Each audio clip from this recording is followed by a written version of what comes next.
can see that Gift Nifty is down by 115 points, which is indicating a gap down opening for tomorrow. That is Wednesday, and even today's gap down opening was no surprise.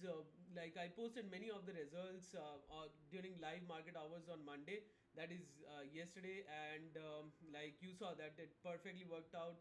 And yeah, so now let's come to what we posted today and why like we could have expected, like why data points were saying that we can have a gap down, or the main point is that the big guys were shorting. Okay, so those who have been following me for a very long time knows that like I really follow technical chart candle patterns. I go with the big guys. Like I try to catch them during the live market hours, even like at the end of the day. So wherever I see any data or indicating that the big guys have done anything, so I try to follow them. Okay, so now coming down to here, why like Nifty, I posted, if you can see that throughout the day our HFT algo scanner was saying that like short positions were happening. Okay, so they were aggregating the short positions.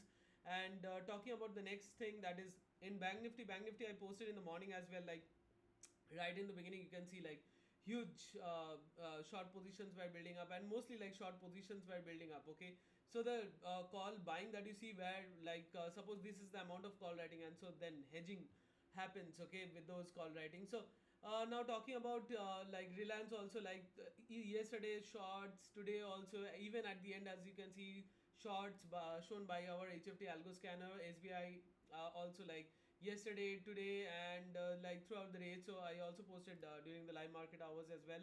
And yeah, so also like even in ICICI Bank also the same thing is happening. And overall the big guys are taking the market up and just shorting it at a higher price. And yeah, so I hope my analysis helped you all. So thanks for watching and see you in the next one.